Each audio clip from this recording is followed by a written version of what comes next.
Hi everyone, welcome to online session of Manu Law classes. In today's video, I am going to teach you 5 words which have been taken from the recent The Hindu newspaper. Make sure you're noting it down somewhere and revising it on a daily basis so that you just inculcate these words in your subconscious mind so that you do not forget it. Because learning a word to its core is very important. Otherwise, its contextual meaning may distract you when it comes in a different context of the newspaper article. So I hope you are writing it down somewhere. So let's start. The first word in the list is materialize. देखो सबसे पहले समझो material जो word होता है उसका कई मतलब होता है. मटेरियल मतलब समथिंग कोई वस्तु. Material mean something which is having some importance, like you're talking something which is very material, मतलब बहुत important होना, right? यहाँ पे as a verb materialize use हुआ जा रहा है. It means to appear or become real or happen. कोई चीज जो जिसका वास्तव में कुछ वैल्यू हो, कुछ हुआ हो, राइट?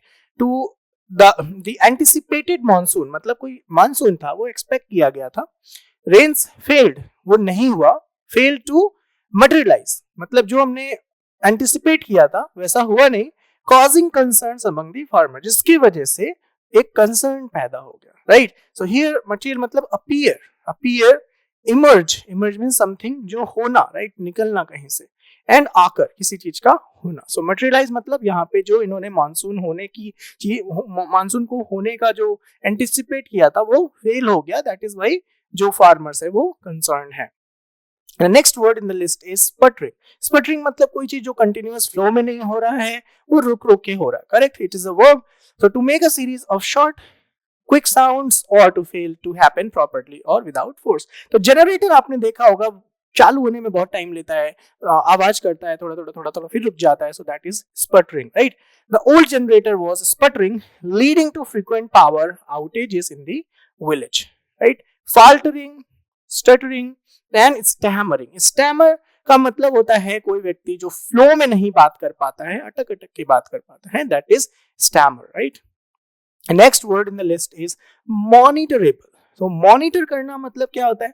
मॉनिटर करना मतलब होता है किसी चीज को ध्यान रखना, किसी चीज पे नजर रखना. मॉनिटरेबल मतलब जिसपे नजर रखा जा सके. Able to be watched, checked और measured to track the progress or change. The government implemented monitorable targets to assess the progress of the स्वच्छ भारत अभियान.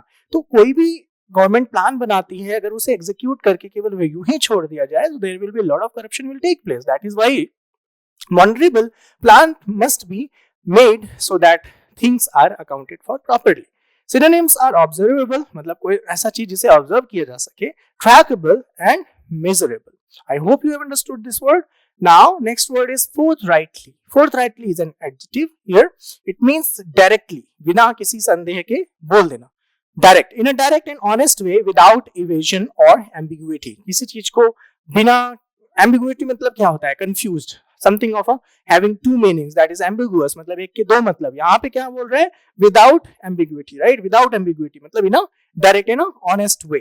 The activist spoke forthrightly about the environmental challenges facing the nation. जो भी activist हैं वो क्या करते हैं? डायरेक्ट बोलते हैं, ज्यादा घुमा फिरा के नहीं. यहाँ पे इन्होंने बोला है इन्वायरमेंटल चैलेंज जो कि नेशन फेस कर रहा है. सो directly, openly and plainly are the synonyms to this word forthrightly. The last word in the list is unequivocal. समझना होगा un जो word है यहाँ पे, that is a prefix. तो equivocal क्या होता है? Equivocal मतलब something which is not clear, and unequivocal on the other hand means something which is very clear. It is an adjective. So let's see how it is used here. Very clear and having only one possible meaning, leaving no doubt. तो अगर कोई चीज unequivocal है, it means that is very clear. तो equivocal and unequivocal, इससे related word है आपका ambiguous and unambiguous. अभी हमने पीछे डिस्कस किया. So unambiguous का मतलब होता है something which is very clear, and ambiguous मतलब something which is full of doubts, right? तो equivocal, ambiguous are related same, and unequivocal and unambiguous are same. Other synonyms are clear, unambiguous as I mentioned, and definite, something which is निश्चित, जो एकदम set है.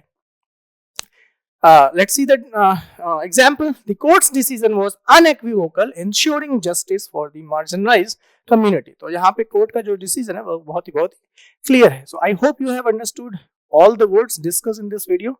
Do follow us on our various platforms for regular updates on law entrance examination. Thank you so much for watching the video till the end. Thank you.